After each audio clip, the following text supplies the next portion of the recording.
한 주간 평안하셨습니까? 날이 많이 추워졌습니다.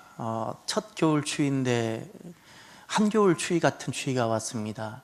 주중이나 혹시 교회 오실 때 외부 계단이 위에서 떨어지는 물만 떨어져도 바로 얼음이 되더라고요. 그래서 외부 계단을 이용하실 때는 항상 조심해 주시고요. 가능하면 동절기에는 실내 계단으로 교회로 들어오시면 참 좋겠습니다. 길이 미끄러워서 그렇습니다. 사람은 마음에 두 가지 촛불을 꼭 켜고 살아야 됩니다. 우리 마음에 켜야 되는 촛불이 하나 있습니다. 사람은 왜 한이 많을까요? 왜 우리 민족은 한이 많았을까요? 전쟁이 많았고 아픔이 많아서였을까요? 왜 사람은 살아가면서 기뻐하지 못할까요?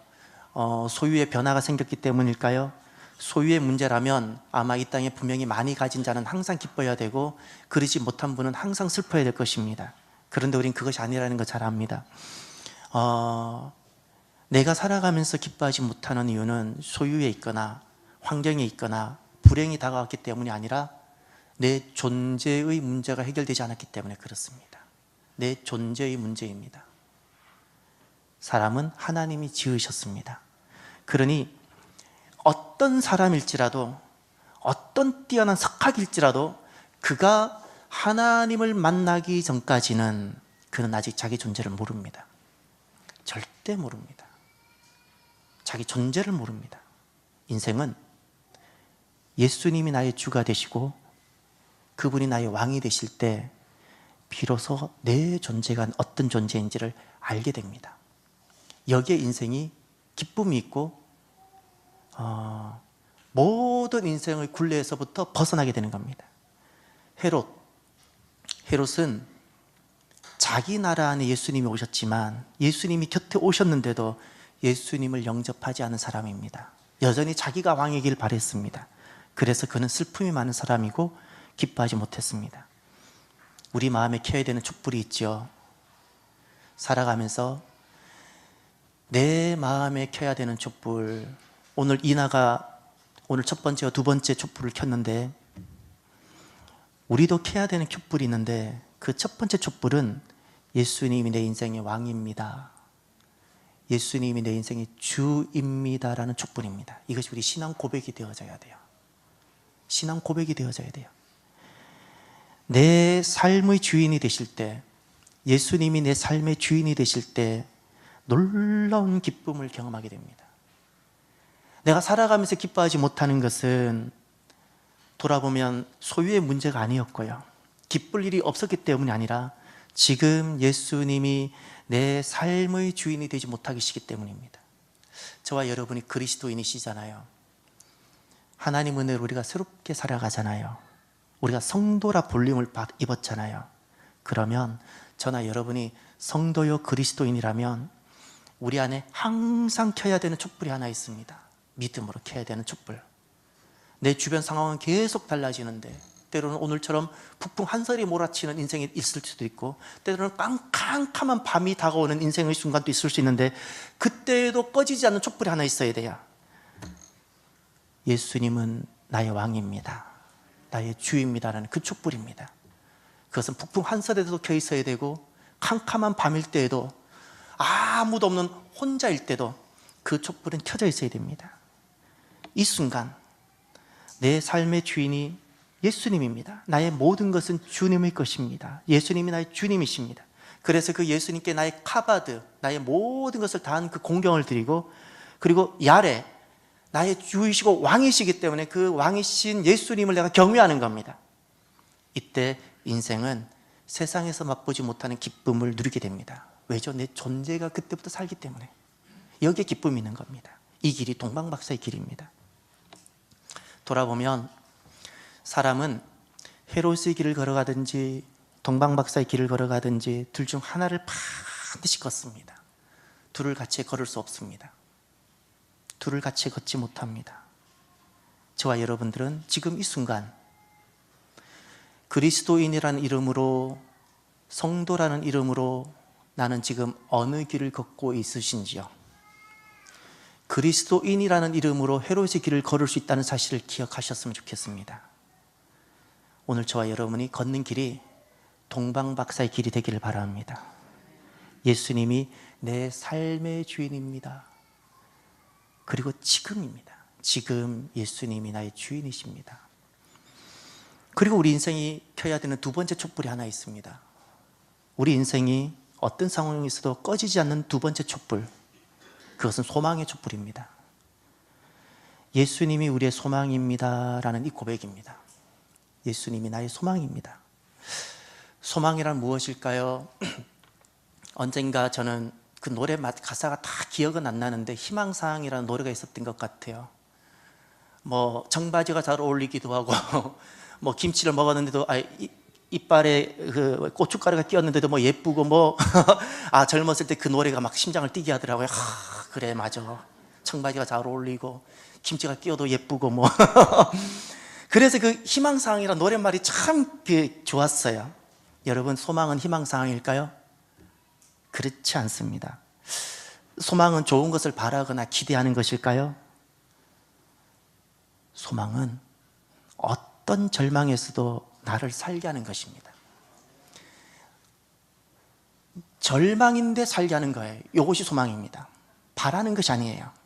죽을 것 같은데, 나는 더 이상 살 수 없을 것 같은데, 인생으로는 도무지 더 이상 산다는 것이 이건 말이 안 되는 어불성설인데 살게 되는 거예요. 나를 살게 하는 것, 나를 살게 하고 존재하게 하는 것, 이 절망을 이기게 하는 것, 그것이 소망입니다.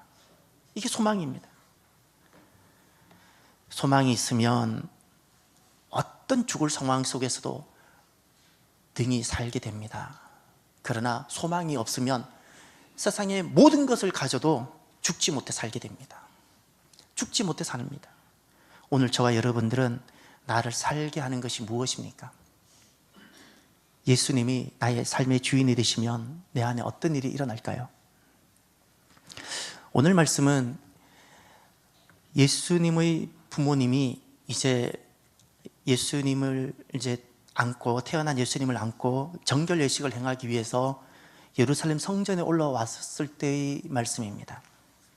정결 예식에 대한 본문을 가지고 오늘 말씀이 진행이 됩니다. 정결 예식이란 도대체 어떤 것일까요? 오늘 본문을 통해서 잠깐 우리 말씀 한번 보셨으면 좋겠습니다. 레위기 12장을 한번 가보십시오. 레위기 12장. 오늘 본문을 덮지 마시고 레위기 12장을 가시면 구약성경 162면입니다. 참 귀하고 재미있는 말씀이 나옵니다. 162장에 가시면 레위기 12장이 나오는데 12장 전체가 출산한 여인에 대한 정결법입니다. 2절에 보면 남자 출산아이에 대한 이야기가 나옵니다.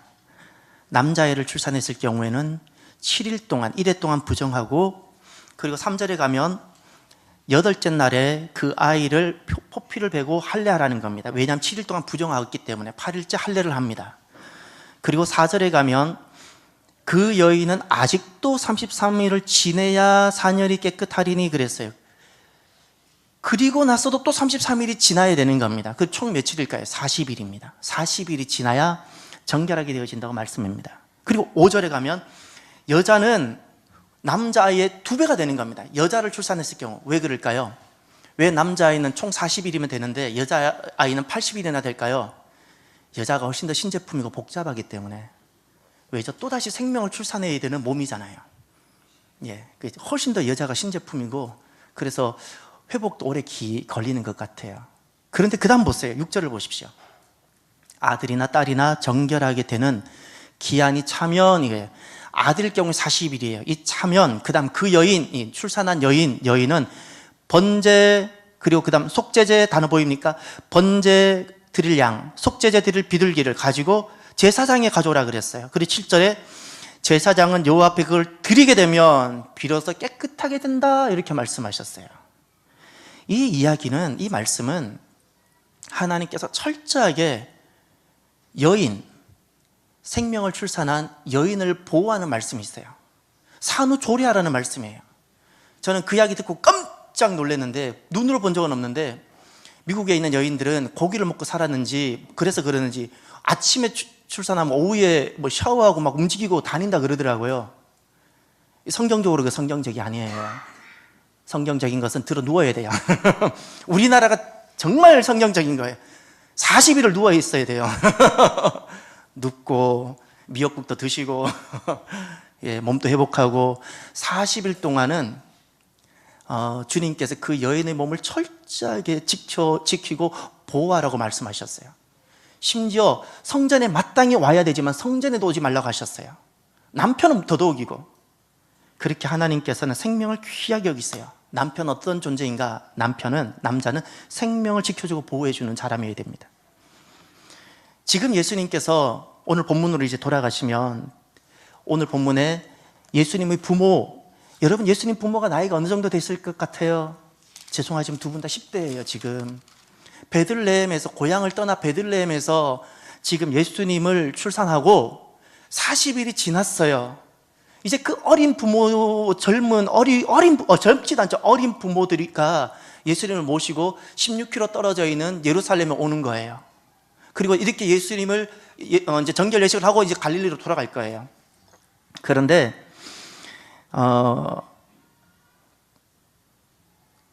오늘 말씀 앞두고 이런 질문을 다시 해봐요. 나를 살게 하는 것은 지금 무엇입니까? 나를 살게 하는 것은 무엇입니까? 예수님이 나의 삶의 주인이 되시면 내 안에 어떤 일이 일어날까요? 25절을 보십시오. 오늘 본문 25절. 예루살렘에 시몬이라는 사람이 있으니 이 사람은 의롭고 경건하여 이스라엘의 위로를 기다리는 자라. 성령이 그 위에 계시더라.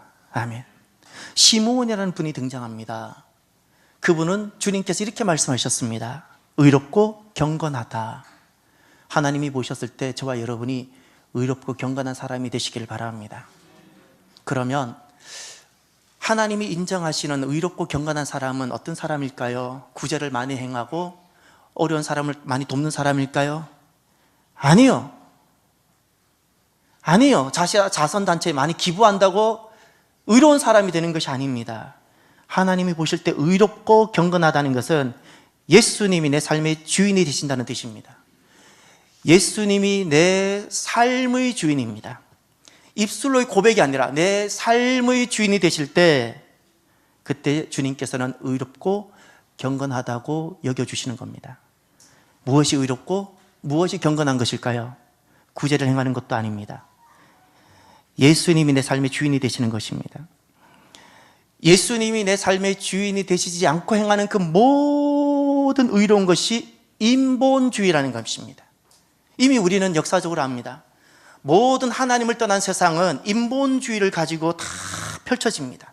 정치 철학, 세상의 모든 어떤 원리들. 그러나 그 어느 것도 우리에게 참된 소망이 되지 못한다는 걸 우리는 알 수 있습니다. 소망은 하나님이 주인이 되실 때만이 있습니다. 하나님이 나의 주인이 되셔야 돼요. 그러면 어떤 절망 속에서도 살게 됩니다. 살게 하시도록 합니다. 그러니 여러분, 하나님이 주인이 되시도록 기도하십시오. 우리의 가정과 내 자녀가 하나님이 주인이 되시도록. 여러분, 우리나라가 어디에 소망이 있을까요? 군사력도 아닙니다. 경제력도 아닙니다. 뛰어난 정치 철학도 아닙니다. 하나님이 이 나라의 주인이 되실 때 이 나라가 소망이 있는 줄 믿으시길 바랍니다. 그래서 우리는 기도하셔야 됩니다. 어떻게 교회가 깨어서 기도해야 되는 거 아니? 이 나라가 다시금 하나님의 나라가 되고 하나님이 주인이 되실 수 있도록 기도하셔야 되는 겁니다. 하나님이 주인이 되실 때는 우리는 반드시 살게 됩니다. 어떤 상황에서도 살게 됩니다. 그러나 아무리 우리가 많은 것을 가져도 하나님이 주인이 되지 않으면 우리는 소망이 없습니다. 역사를 그렇게 보고도 우리가 못 깨닫습니까? 어떤 군사력이 그 민족을 지켰습니까? 어떤 부위가 결국 그 나라를 결국 이어가게 하던가요? 소망 주님입니다. 주님입니다. 시몬은 예수님이 삶의 주인이 되었더니 그에게 어떤 일이 일어나게 됐습니다. 이스라엘의 위로를 기다리는 자라. 이스라엘의 위로를 기다린다 말씀했습니다. 예수님이 내 삶의 주인이 되었더니 도대체 시몬이라는 분이 어떻게 살아오셨는지 몰라요. 그분이 예루살렘 시민으로 존경받는 사람이었는지 그냥 농부였는지 전혀 알지 못합니다. 그럼에도 불구하고 중요한 것은 그는 이스라엘의 위로를 기다리는 자의 삶을 살았어요. 이스라엘이 받을 위로가 있습니다. 위로는 이스라엘에게 임합니다. 이스라엘이란 누구인 거 아니? 하나님이 내 삶의 주인이 되시는 분, 하나님이 내 삶의 주인인 사람이 이스라엘입니다. 이스라엘입니다. 하나님이 다스리시고 하나님이 주인이 되시는 분, 그들에게 위로가 있는데 어떤 위로가 있는가? 이사야 51장 3절에 이런 말씀이 있습니다. 나 여호와가 시온의 모든 황폐한 곳들을 위로하여 그 사막을 에덴 같게, 그 광야를 여호와의 동산 같게 하였나니 그 가운데에 기뻐함과 즐거워함과 감사함과 창화하는 소리가 있으리라. 아멘. 이게 이스라엘에게 주어지는 위로예요. 사막이었는데 에덴 같게 해주시겠다 하셨어요. 광야였는데 여호와의 동산 같게 만들어 주겠다는 거예요. 우리 인생을 살아가면서 사막을 경험하잖아요. 인생의 광야를 경험하잖아요. 그때 내가 이스라엘이 되고 하나님이 내 삶의 주인이 되시면 그 사막이 에덴이 되어지고 광야가 여호와 동산 같게 되게 해주신다는 거예요. 그러니 거기에 기쁨이 있는 거예요. 감사가 있는 거예요. 이사야 52장 9절에 이는 여호와께서 그의 백성을 위로하셨고 예루살렘을 구속하셨습니다. 아멘. 이스라엘이 받을 위로가 있는데 하나님이 내 삶의 주인이 되시면, 하나님이 내 자녀에도 주인이 되시고 내 사업장도 하나님이 주인이 되시고 내 모든 것이 하나님이 주인이 되시면 그 백성을 위로하신 하나님의 위로를 경험하는데, 그 위로라는 것은 예루살렘을 구속하셨다 그랬어요. 이 구속이라는 것은 단순히 영적 구원을만을 뜻하는 것이 아니에요. 인생이 악하고 죄가 많아서 인생이 만들어 놓은 수많은 문제들, 어그러지고 깨어진 이 모든 것들, 그래서 얽혀있고 매여있고, 그래서 자유하지 못하고, 그래서 살아도 사는 것이 아닌 이 모든 것으로부터 주님께서 구속하시겠다고 하셨어요. 이게 위로예요. 위로예요. 세상 어디에서 답을 주지 못하는데 우리의 사업장이 하나님이 주인이 되시기를 바랍니다. 내 자녀가 하나님이 주인이 되시는 인생이 되기를 바랍니다. 우리의 재정, 우리의 모든 삶, 여러분, 우리의 교회, 우리 나라, 하나님이 주인이 되시기를 바랍니다. 우리가 이것을 위해서 기도합시다. 기도합시다. 하나님이 내 삶의 주인이 되시는 사람들이 그 복을 누리고 그들만이 받는 위로가 있는데, 하나님 주신 위로가 있는데 그 위로를 받으며 살아가는 저와 여러분이 되시기를 바랍니다. 시므온에게는 이스라엘의 발을 위로가 있었습니다. 위로가 있었습니다. 그래서 그 위로를 기다리는 삶이었습니다. 놀라운 것은 하나님이 내 삶의 주인이 되고 나니까 기다리는 삶을 삽니다. 예수님이 나의 주인이 되셔서 그분이 내 주인이시기 때문에 나에게 오셔서 나를 다스리시며 그분이 주실 위로, 그분이 행하실 역사, 황폐했던 나였는데 내가 죄가 많아서 어그러지고 끼어진 인생이 되어버렸는데 이런 인생을 다시금 에덴 같게 만드시고 여호와의 동산 같게 만드신 그 주님을 내가 기다리는 거예요. 예수님 내 삶의 주인이 되면 기다리는 삶을 삽니다. 언젠가 한 2주 전에 집에서 깜짝 놀라운 이야기를 들었어요. 이런 이야기를 하더라고요. 우리 아빠가 반백년이 되더니 제가 머리가 하얗다는 이야기를 많이 들었는데 반백년이라는 소리를 들으니까 제가 깜짝 놀랐어요. 예, 반백년이 됐어요. 제가 이제 반백년을 살고 있는데요. 여러분, 우리가 인생을 살아보니까 어떠시든가요? 우리가 열심히 살아보려고 하잖아요. 그런데 깨어지는 것이 있잖아요. 원치 않게 아픔이 생기잖아요. 엎질러져 버렸잖아요, 이 문제들이. 내가 해결할 수 있던가요? 참 어렵잖아요. 그런데 그 속에서 예수님을 나의 삶의 구주로, 주님으로 고백하면 이 모든 문제로부터 주님께서 구속해 주겠다고 약속하셨어요. 저는 그것은 믿어요. 전 그것이 너무 좋아요. 제 힘으로 해결할 수 없는 것이 산더미 같아요, 솔직히 말하면. 근데 주님께서 구속하시겠다고 하셨잖아요. 그래서 예수님이 주인이 되신 사람은 그래서 기다립니다. 기다리는 이 삶을 소망이라 부르는 거예요. 이 삶이 모든 것을 이기게 해요. 모든 것을 이기게 해요.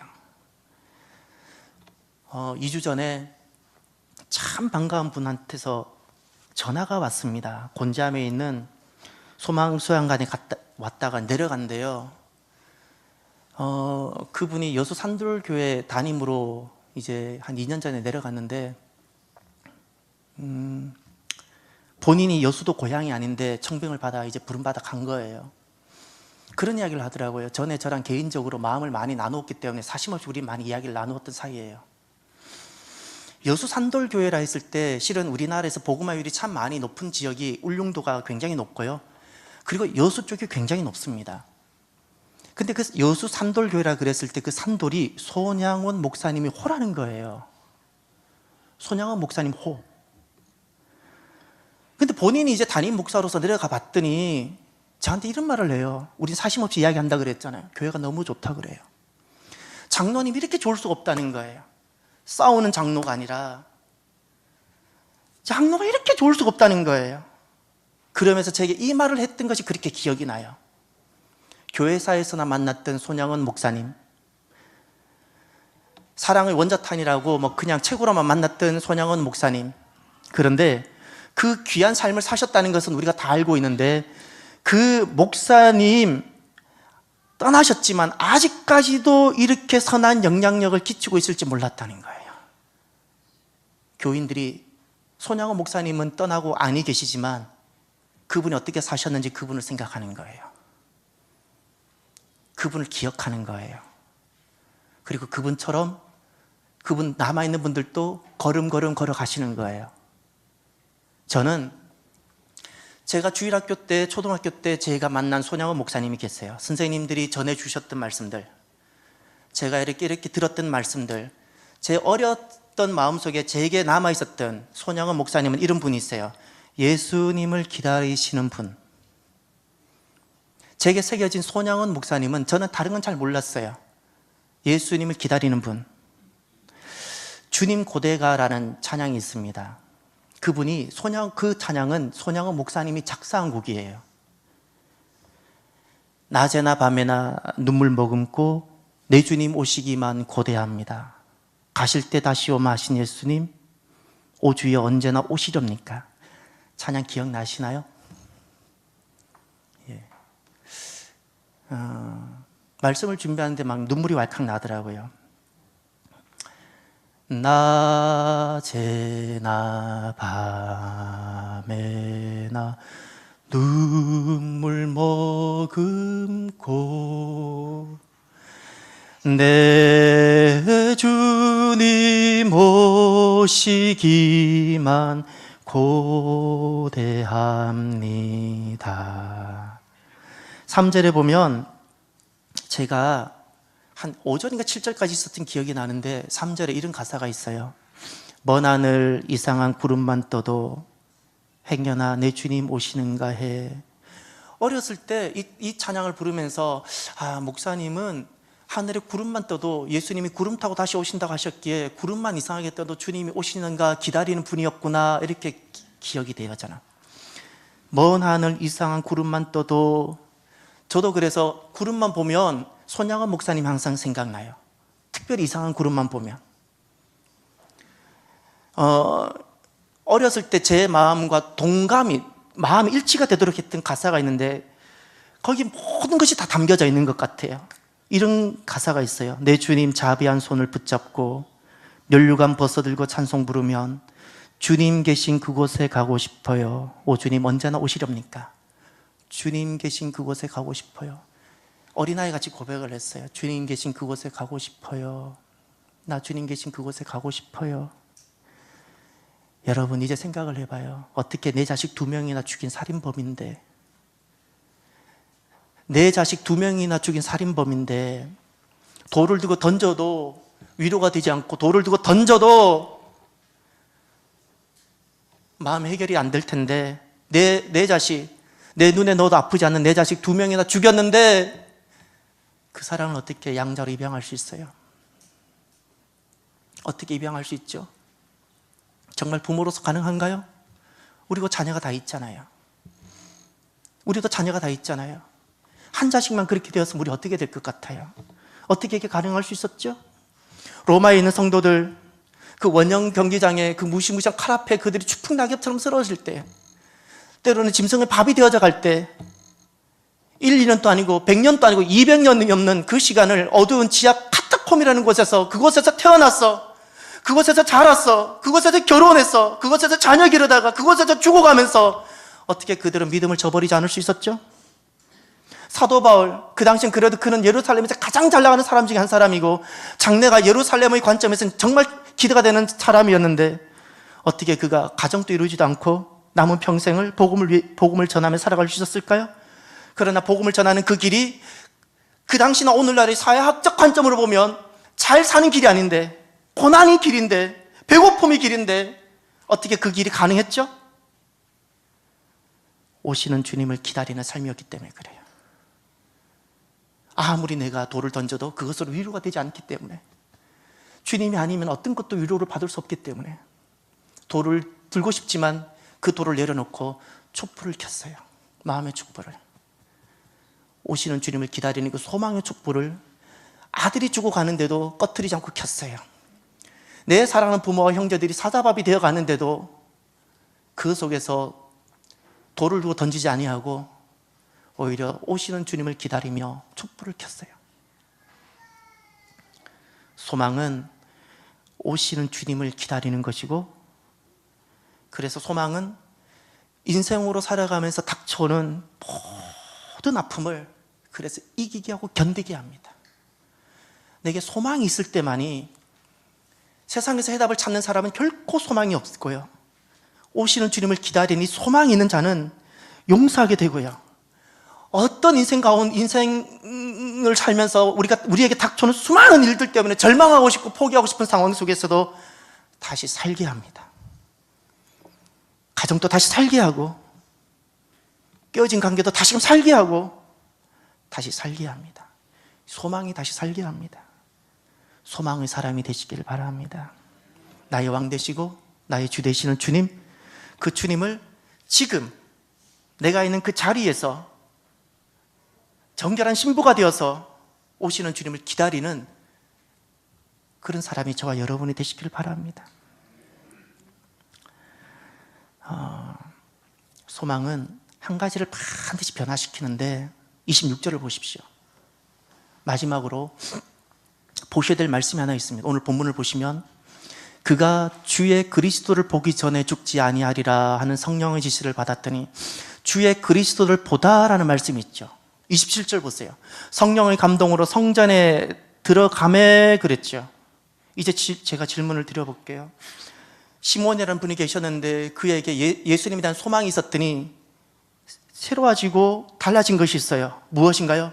그분은 오직 그리스도를 보는 것이 삶의 목적이 되었어요. 그리스도를 보는 것이 목적이에요. 성전에 지금 들어가고 있어요. 성전에 들어가는 이유도 그리스도를 뵙기 위해서 들어가는 거예요. 소망이 있으면 소망은요, 사람을 보지 않습니다. 소망은 사람을 보지 않습니다. 소망은 세상을 보지 않습니다. 내가 지금 사람을 보는 것은 소망을 두지 않았기 때문에 그래요. 소망을 두지 않은 사람은 반드시 사람이 보이고, 사람이 보이는 사람 반드시 말이 되게 됩니다. 예수님께 소망을 둔 사람은 사람을 보지 않습니다. 성전에 들어가도 주님을 뵙기 위해서 들어가는 겁니다. 손양은 목사님 고백이 기억나요? 예수님 뵙고 싶어요. 나 그곳에 가고 싶어요. 소망만 있는 사람만이 할 수 있는 고백이에요. 예수님이 보고 싶어 오는 거예요. 성전에 수많은 사람이 있어도 나 지금 예수님이 뵙고 싶은 거예요.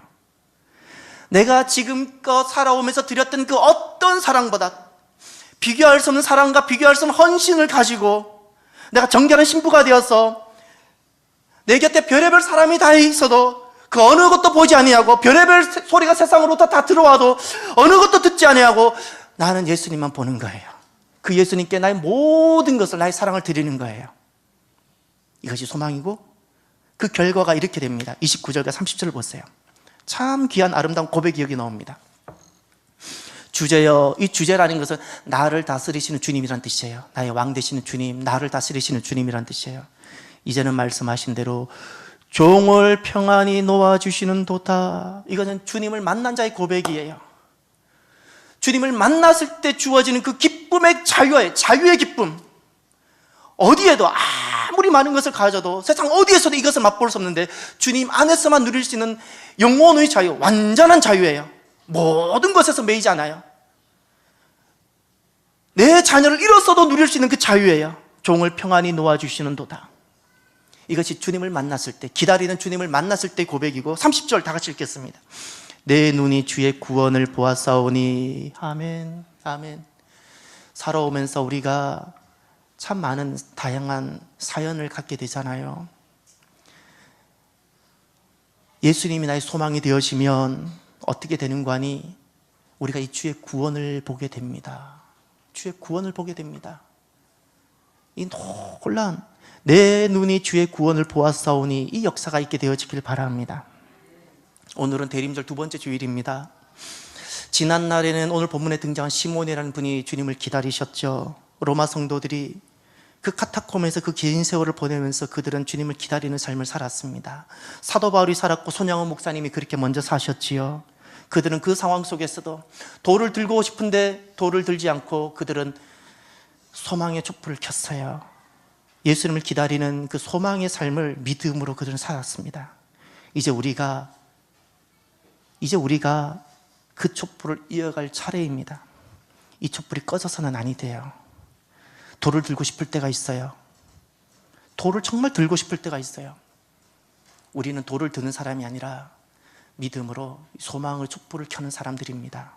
예수님 나의 주라는 이 고백을 가지고 오시는 그 주님을 기다릴 때 아무리 돌을 들고 던져도 위로가 되지 않은 이것이 주님께서 우리를 위로해 주신 줄 믿으시길 바랍니다. 지금 이스라엘을 가면 이스라엘은 어떤 절기를 지금 맞이하고 있는 거 아니? 성경에 딱 한 번 등장하는데 수전절을 지금 보내고 있어요. 하누카라고 부릅니다. 하누카라는 이 절기는 수전절이라 부르는데, 이것은 헬라라는 나라에 의해서 성전이 더럽혀졌어요. 성전에 돼지피가 뿌려지고 제우스 신상이 세워지고 엉망이 되어졌는데, 유다의 마카베라는 사람이 그것을 회복한 절기예요. 그래서 지금까지 2000년이 지나서도 그 절기를 지켜요. 이 절기를 지키는 핵심은 나라가 독립되었기 때문이 아니에요. 성전을 회복했다는 뜻이에요. 성전을 청결하겠다는 뜻이고, 그리고 더 중요한 건 이 성전을 다시금 주님께 드린다는 봉헌이에요. 봉헌. 그 신앙 고백을 그들은 계속해서 이어오는 거예요. 성전이라는 것은 주님을 만나는 거잖아요. 대림절 두 번째 주일에 예수님 우리에게 소망이 되신다면 예수님을 기다리는 삶이 되잖아요. 성전이 회복되었으면 좋겠어요. 예수님을 보고자 하는, 사람을 보는 것도 아니고 다른 목적도 아니고 나에게 오직 하나만 있었으면 좋겠어요. 예수님을 뵙고 싶어요. 예수님 빨리 오셨으면 좋겠어요. 이것이 성전이에요. 이것이 나 안에, 우리 안에 회복되길 바랍니다. 이 마음이 주님 앞에 봉헌되어지길 바랍니다. 주님 뵙고 싶어요. 주님 빨리 오셨으면 좋겠어요. 주님, 제가 정말 돌을 들고 싶은데 내 마음이 많이 상한데 제가 이 돌을 내려놔요. 주님 뵙고 싶어요. 내 마음을 위로해 주세요. 이 성전이 회복되어지고 이 마음을 주님 앞에 봉헌하게 되어지길 바라요. 이따가 광고 시간에, 제가 교회 소식 시간에 교회 사역 신청서 이런 것이 있을 거예요. 이것은 내가 무엇을 할 수 있을까라는 관점이 아니에요. 얼마나 내가 1년 동안 조금 편하게 뭘 할 수 있을까도 아니에요. 이것은 지난날 시므온이 걸어갔던, 사도 바울이 걸어갔던, 로마 성도들이 걸어갔던, 손양원 목사님이 걸어갔던 소망의 고백입니다. 예수님 나의 주인이시고 오시는 그분을 내가 기다리기에 내가 성전을 청결하게 하고 성전을 세워가는 거예요. 짐입니다. 내가 마땅히 지는 짐이에요. 주님께 주시는 감동대로 성전을 세워가시길 바랍니다. 이 시간 우리 기도합시다. 우리가 반드시 꺼트리지 말고 켜야 되는 것이 하나 있는데, 소망의 촛불입니다. 어떤 절망 속에서도 나를 결국 살게 합니다. 오늘 나에게 주신 말씀을 가지고 하나님 앞에 결단하며 기도했으면 좋겠습니다. 기도합시다. 하나님, 대림